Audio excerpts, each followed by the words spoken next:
يا خير الأنام. Assalamualaikum warahmatullahi wabarakatuh. Bismillahirrahmanirrahim. Alhamdulillahi rabbil alamin. Wabihi nasta'inu ala umuri dunya waddin. Salatu wassalamu ala asrafil anbiya'i wal mursalin Sayyidina wa maulana Muhammadin wa ala alihi wa sahbihi ajmain. Allahumma salli wa sallim wa barik wa karim wa majid wa azim ala sayyidina wa habibuna wa syabina wa qurrati ayunina wa maulana Muhammadin wa ala alihi wa sahbihi ajmain. Allahumma salli ala nuril anwar wa ziril asrar wa dilyagil ahyar wa miftahil babil yashar sayyidina Muhammadin al-Mukhdar wa ala alihi adhar wa ashabihi al-akhyar adada ni'amillahi wa ifdalih. Subhanaka la ilma lana illa ma'alamtana innaka antal alimul hakim. Rabbi sahli sadri wa yassir li amri wa hlul 'uqdatam min lisani yafqahu qawli, amma ba'd. Hadratul Mukarram, para habaib, anak cucunya baginda Nabi Muhammad sallallahu alaihi wasallam, wabil khusus yang tadi ada bersama-sama kita Al-Habib Ali bin Syekh bin Salim Al-Attas, wal Habib Idrus Al-Idrus, wal Habib Syaukat Al-Khirit, wal Habib Ahmad bin Mustafa As-Segab, wal Habib Saleh bin Muhammad Al-Habashi, wal Habib Idrus bin Hashim Al-Bahar, dan segenap para habaib yang lain yang mohon maaf tidak saya sebutkan namanya satu persatu, dan juga guru-guru kita Al-Mukarram Al-Ustadz Muhammad Yasin, Al-Ustadz Khojin, khusus lil khusus sahibul majelis, guru kita bersama Kiai Haji Saiful Islam Nur. Teriring doa semoga guru kita Allah Ta'ala senantiasa sehatkan badannya, Allah jaga kesehatannya, Allah panjangkan umurnya dalam taat agar tetap membimbing kita ke jalan Allah dan Rasulnya. Segenap kepada para tamu-tamunya Nabi Muhammad sallallahu alaihi wasallam yang mohon maaf tidak saya sebutkan, baik laki-laki maupun perempuan, baik yang kecil maupun yang besar, aparatur pemerintah, Bapak RT, Bapak RW dan semuanya. Tidak lupa para hadirin wal hadirat, umatnya Nabi Muhammad sallallahu alaihi wasallam, semoga hadirnya kita, duduknya kita di tempat ini selalu dalam renungan dalam lingkungan rahmat dan berkah dari Allah Subhanahu wa taala. Hadirin jamaah rahimakumullah, ini malam kita memuliakan satu makhluk yang memang karena makhluk yang satu inilah Allah Subhanahu wa ta'ala menjadikan langit bumi beserta isinya. Karena makhluk yang satu inilah Allah Subhanahu wa ta'ala menciptakan surga, bah malaikat plus bidadari. Allah ciptakan dunia beserta isinya, langit beserta isinya plus malaikat dan bidadari, lagi-lagi bukan untuk Nabi Allah Adam alaihi salam. Allah Ta'ala tidak ciptakan dunia beserta isinya, langit beserta isinya, bukan untuk Nabi Allah Isa alaihissalam. Tapi Allah Ta'ala ciptakan ini semua cuman untuk memandang makhluk yang agung, makhluk yang mulia, makhluk yang dipuji langit dan bumi. Bahkan ini makhluk ketika belum ada pun wujudnya, para penduduk langit telah memuji makhluk tersebut. Sampai makhluk-makhluk tersebut, makhluk yang mulia ini selalu jadi bahan omongan. bahkan lebih tinggi kemuliaannya di antara para nabi dan rasul. Beliau adalah Nabi kita Muhammad Sallallahu Alaihi Wasallam. Allah Ta'ala tidak menciptakan dunia, langit beserta isinya sia-sia. Seolah-olah Allah Ta'ala mengatakan, kalau bukan karena engkau wahai Rasul, Allah jelaskan, laulaka lama halaful akhlak. Kalau bukan karena engkau ya Rasul, ya Muhammad, niscaya aku tidak akan ciptakan langit beserta isinya, bumi beserta isinya. Tapi karena Nabi, Allah Ta'ala memandang Nabi, karena Allah Ta'ala melihat Nabi, ia akan diturunkan di muka bumi ini. Allah hias ini dunia dengan isi-isinya. Allah hias langit beserta isi-isinya. Bahkan sekiranya satu dunia tidak ada yang ibadah, tidak ada yang sujud kepada Allah, cukup Nabi Muhammad yang sujud, cukup kata Allah Subhanahu wa Ta'ala. Allah sayang ini makhluk, Allah muliakan ini makhluk. Bahkan malaikat yang menjadi sayyidil malaikat, malaikat Jibril itu pemimpin para malaikat. Malaikat Jibril terbuat terkagum-kagum, dibuat terheran-heran. Bahkan malaikat Jibril sempat melihat dirinya. Lihatlah waktu peristiwa Isra wal Mi'raj, ketika malaikat Jibril alaihissalam mengantari Rasul dari kota Mekah Masjidil Aqsa sampai ke Palestina, sampai ke satu tempat yang tinggi. Ketika di tempat yang mulia, di langit ketujuh menuju muntaha, malaikat Jibril alaihissalam tidak berani melangkah. Kata malaikat Jibril kepada Rasulullah, ya Rasulullah, tugasku sampai di sini mengantarkan engkau. Kalau sedikit aja aku lewat, niscaya seluruh tubuhku akan terbakar. Apa kata Rasulullah kepada malaikat Jibril? Ya Jibril, beginilah kekasih meninggalkan kekasih. Lantas Rasulullah bilang, ya. Jibril bilang, ya Rasulullah, ini bukan masalah kekasih meninggalkan kekasih. Di sini bukan wewenangku ya Rasulullah. Sedikit saja aku lewat, niscaya Allah akan membakar tubuhku. Rasulullah lewat, dipersilakan oleh Jibril. Allah telah menantimu, Allah telah menunggumu. Ketika malaikat Rasulullah melewati langit ketujuh menuju muntaha, disitulah keluar sebutan kalimat dari mulutnya Jibril alaihissalam, Subhanallah. Hadirin wal hadirat jamaah Maulid Nabi Muhammad SAW. Kalimat Subhanallah yang terlontar dari mulut malaikat Jibril. Bukan malaikat Jibril tidak tahu ketinggian pangkat Nabi Muhammad, bukan malaikat Jibril tidak tahu ketinggian makom Nabi Muhammad, bukan malaikat Jibril tidak tahu kedudukan pangkat Nabi Muhammad di hadapan Allah. Tapi malaikat Jibril mengucapkan Subhanallah. Apa yang ada di dalam tubuh malaikat Jibril kalau dia lewat sedikit aja terbakar. Tapi khusus untuk Nabi Muhammad Sallallahu Alaihi Wasallam, Nabi melewati langit ketujuh menuju muntaha, lengkap dengan gamisnya, lengkap dengan sendalnya, lengkap dengan imamahnya, lengkap dengan sorbannya, lengkap dengan semuanya. Satu pun tidak terbakar dari tubuh Nabi Muhammad Sallallahu Alaihi Wasallam. Sallu ala Nabi Muhammad. Berucap Jibril, Subhanallah, kalau diriku ya Rasul lewat sedikit terbakar, tapi engkau sedikit pun apa yang ada di tubuhmu, bahkan rambutmu, sendalmu, sorbanmu, gamismu, jubahmu, imamahmu tidak terbakar. Api akhirat pun tidak menyentuh tubuhmu wahai Rasul.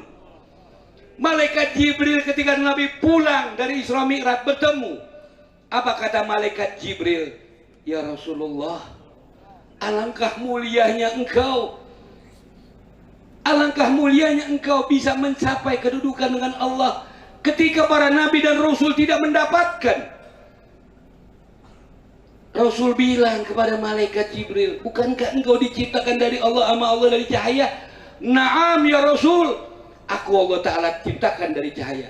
Tapi engkau ya Rasulullah, Allah Ta'ala ciptakan dari nurnya Allah.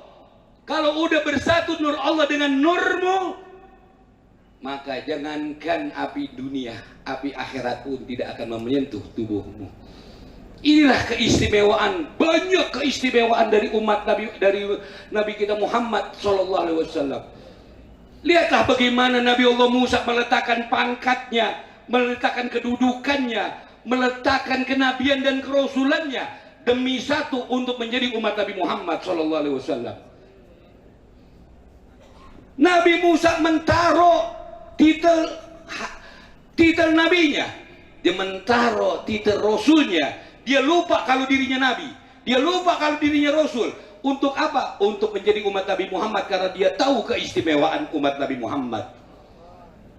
Bahkan Al-Walid, Sayyidil Walid Al-Habib Abdurrahman Ibn Ahmad bin Abdul Qadir Segaf Bukit Duri dalam ceramah pernah bilang, satu dari umat Nabi Muhammad sallallahu alaihi wasallam ketika ditimbang di timbangan Allah, dikumpulkan semua makhluk dari mulai Nabi Allah Adam sampai akhir zaman, mau semua manusia, dengan satu keistimewaan umat Nabi Muhammad, niscaya timbangannya lebih tinggi dengan ketimbang umat-umat yang lain. Satu umat Nabi Muhammad.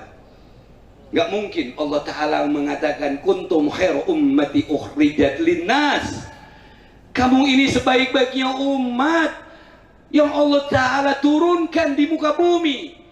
Apa yang gak istimewa dari umat Nabi Muhammad? Membawa nama Nabi Muhammad, menggeletakkan menenteng pundak nama Nabi Muhammad, dalam doa menyebut nama Nabi Muhammad.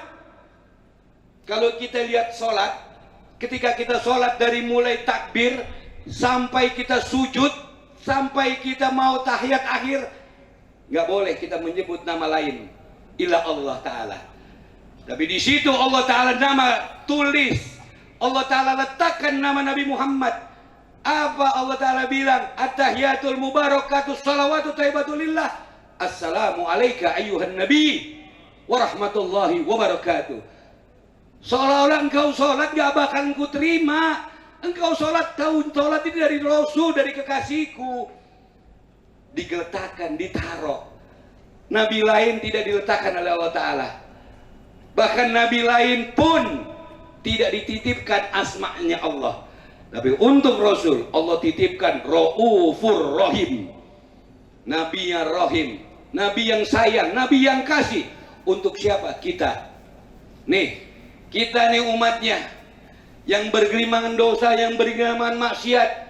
Tapi beruntung kita mempunyai Nabi yang begitu rahmat, begitu sayang. Nabi yang mempergunakan doanya di saat para malaikat, di saat para nabi telah menggunakan doanya di dunia. Nabi Muhammad menyimpan satu doanya. Doa semua nabi dihabiskan di dunia, illa doaku. Aku tidak akan mengucapkan doa ini di dunia, melainkan nanti di akhirat akan aku baca untuk umatku.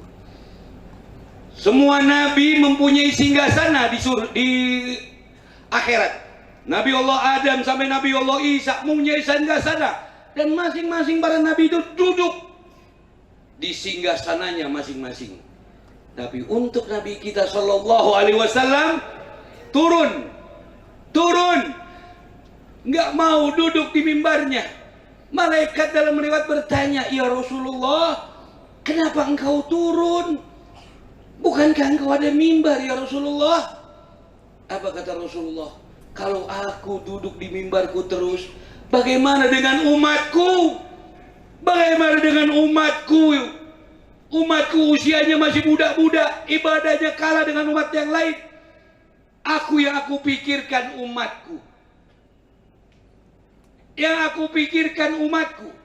Ketika Nabi sujud, disitulah lontaran-lontaran kalimat permohonan sang Nabi, permohonan Habibullah Muhammad sallallahu alaihi wasallam kepada Al-Khaliq Allah Subhanahu wa taala.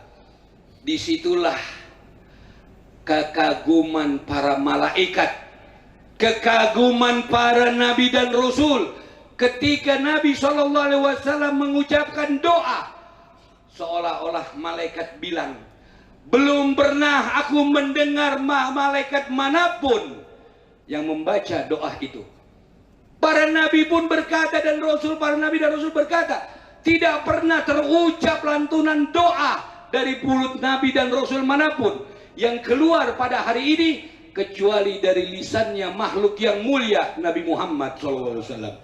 Buat siapa? Kita umatnya. Kita umatnya.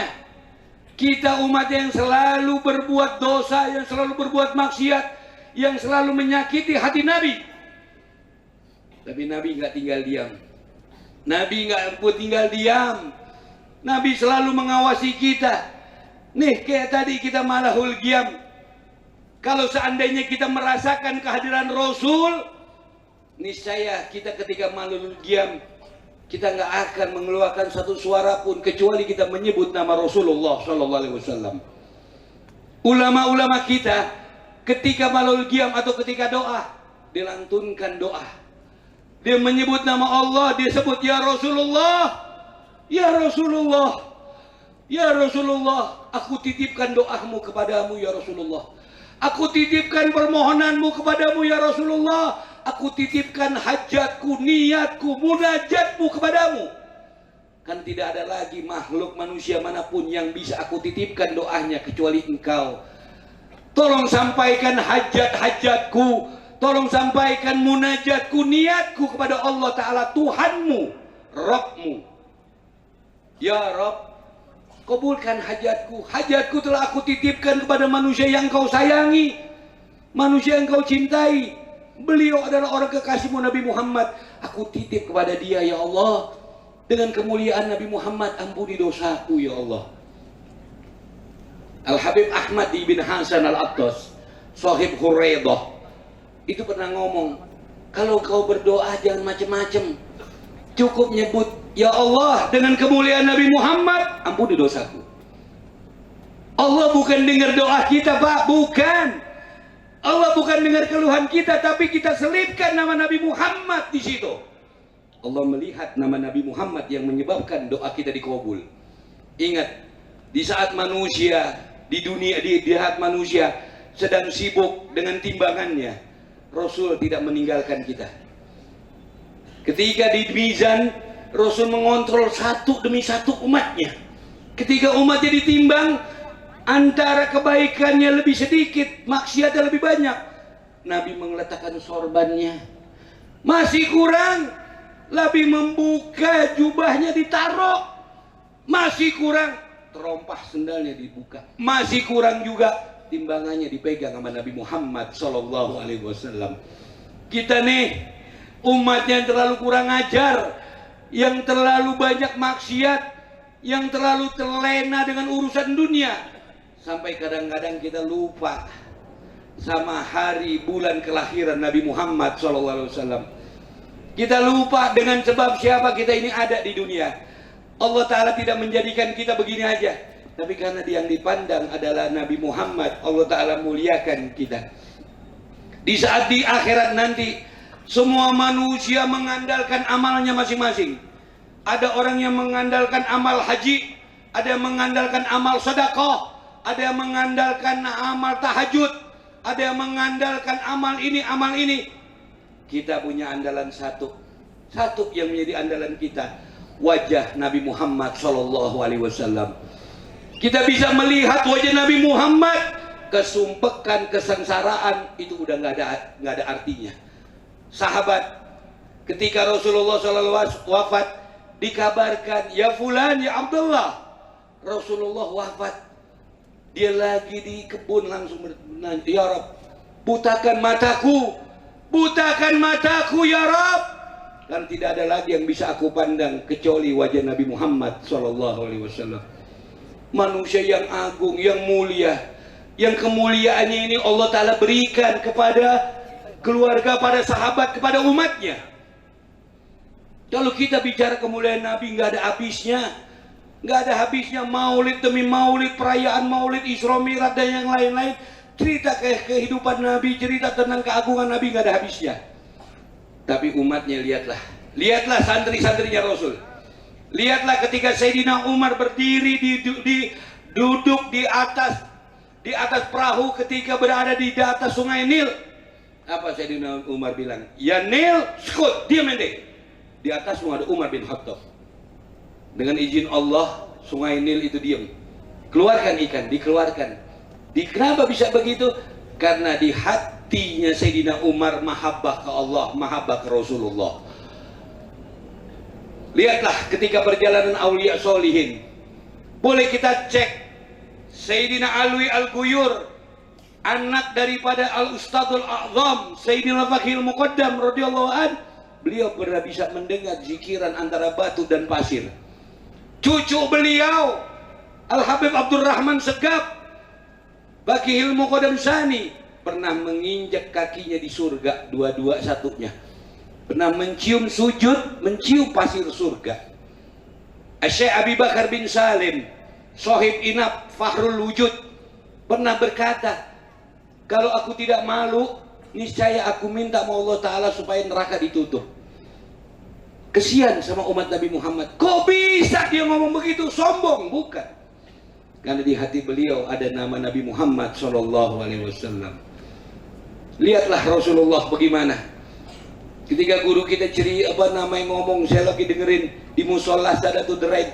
Ketika dibangkitkan manusia nanti di umul kiamah, malaikat turun untuk mencari kuburan Nabi Muhammad. Magom Nabi Muhammad ketutup semua. Tapi Allah bilang cari, di situ ada kuburan kekasihku. Ada terang terucap di sini.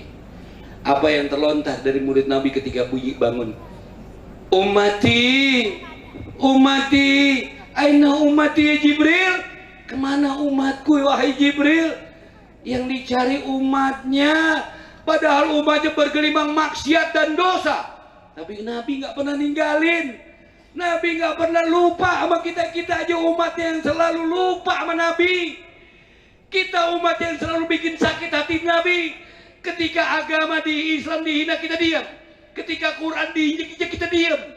Ketika ulama-ulama pewaris Nabi dicemoohkan, di penjara, kita diam. Kita sibuk dengan urusan kita. Sementara satu umat Nabi Muhammad dalam keadaan nangis, Nabi ikut sengsara, Nabi ikut susah, Nabi ikut menderita. Jangan biarkan Nabi menangis. Jangan biarkan Nabi di makomnya ini resah karena kita. Nabi mikirin kita, tapi kita jarang mikirin Nabi. Nggak ada manusia yang paling sayang sama kita. Nggak ada manusia yang paling belas kasih sama kita. Nggak ada manusia yang memikirkan kita di umatnya di saat makhluk manapun lupa dengan urusannya. Nabi memperhatikan kita satu demi satu, satu demi satu umat Nabi Muhammad. Beliau adalah rahmah. Wa ma arsalnaka ila rahmatan lil alamin. Bahkan hadis Nabi menyatakan, anna inama rahmatan muhda.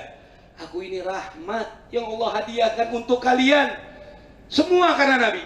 Kalau bukan karena Nabi, kita nggak bisa duduk di sini. Kalau bukan karena Nabi, kita kurang ajar sama orang tua. Kalau bukan karena Nabi, kita bakalan ngelawan sama guru kita. Kalau bukan karena Nabi, kita tidak bisa memandang orang-orang soleh. Karena Nabi Muhammad SAW. Tanya di diri kita, sudah sejauh mana kita menyenangkan hati Nabi Muhammad? Ataukah tiap hari kita selalu menyakiti hati Nabi Muhammad? Apakah Nabi dendam? Enggak. Enggak. Semua manusia, semua para nabi di yaumul kiamat tertunduk ketika melihat keagungan kemuliaan Nabi Muhammad. Semua ini Nabi berikan untuk umatnya. Bahkan ketika Nabi masuk ke dalam surga, nggak ada umatnya, Nabi keluar. Gak mau. Seolah-olah Nabi mengatakan seolah-olah ini surga untukku benar. Tapi umatku kemana? Umatku kemana? Umatku. Bahkan Al-Habib Abdurrahman bin Abdul Qadir Abdurrahman bin Abdullah bin Faqih, guru kita bilang, ketika manusia masuk ke dalam neraka, masing-masing ada tulisannya. Si fulan masuk neraka gara-gara ini, gara-gara ini, gara-gara ini. Tapi demi sayangnya Allah kepada Nabi Muhammad, supaya hatinya nggak sakit, dihapus kesalahan itu. Dihapus biar hati Nabi itu senang. Biar hati Nabi senang. Untuk siapa? Untuk Nabi Muhammad. Untuk umat Nabi Muhammad. Nabi begitu sayang sama umatnya. Nabi begitu rindu sama umatnya. Tapi lagi-lagi kita selalu menyakiti hati Nabi.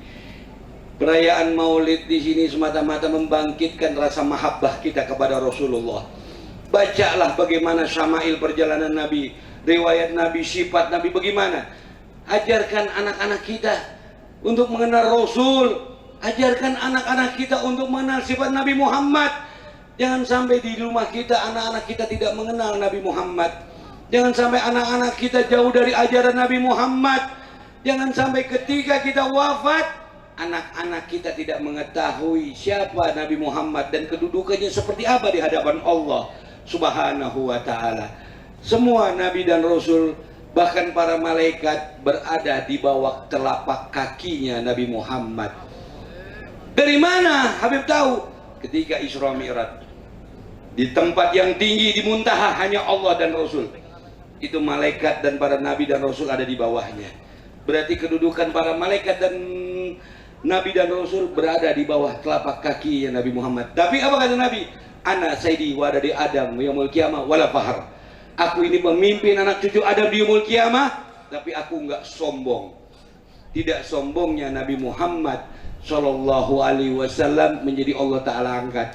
Nih malam kita melantunkan sholawat. Malaikat ini malam dibikin sibuk. Malaikat ini malam dibikin sibuk dengan sholawat yang kita baca. Malaikat malam ini dibikin bingung dengan sholawat satu umat Nabi Muhammad. Malaikat bisa membaca, bisa menghitung hujan, tapi malaikat tidak pernah bisa menghitung hujan, tidak pernah bisa menghitung apa itu sholawat yang dibaca oleh umat Nabi Muhammad Sallallahu alaihi wasallam. Mudah-mudahan insya Allah kita ngumpul di sini, apa yang menjadi hajat kita, niat kita enggak keluar dari tempat ini dikabul oleh Allah Subhanahu wa taala. Apa yang menjadi permohonan kita, apa yang menjadi keinginan kita, asbab Nabi Muhammad Sallallahu alaihi wasallam dikabul oleh Allah Subhanahu wa taala. Orang-orang tua kita yang telah pulang ke rahmatullah, guru-guru kita yang telah pulang ke rahmatullah, semoga malam hari ini Allah Ta'ala jadikan kuburnya raudhah min riyadil jannah. Kita yang hadir di tempat ini, baik yang kelihatan maupun yang tidak kelihatan, insya Allah Allah Ta'ala catat kita menjadi anak-anak yang soleh, anak-anak yang soleha, dan Allah jadikan anak keturunan kita anak keturunan yang soleh dan soleha. Amin ya rabbal alamin. Hadirin jamaah rahimakumullah, karena guru kita Al Habib Abu Bakar udah berada di tengah-tengah kita, ini saja yang bisa saya berikan, yang bisa saya sampaikan. Semoga apa yang saya sampaikan ada manfaatnya, yang benar datangnya dari Allah dan Rasulnya, yang salah udah pasti dari saya. Billahi taufiq wal hidayah. Assalamualaikum warahmatullahi wabarakatuh.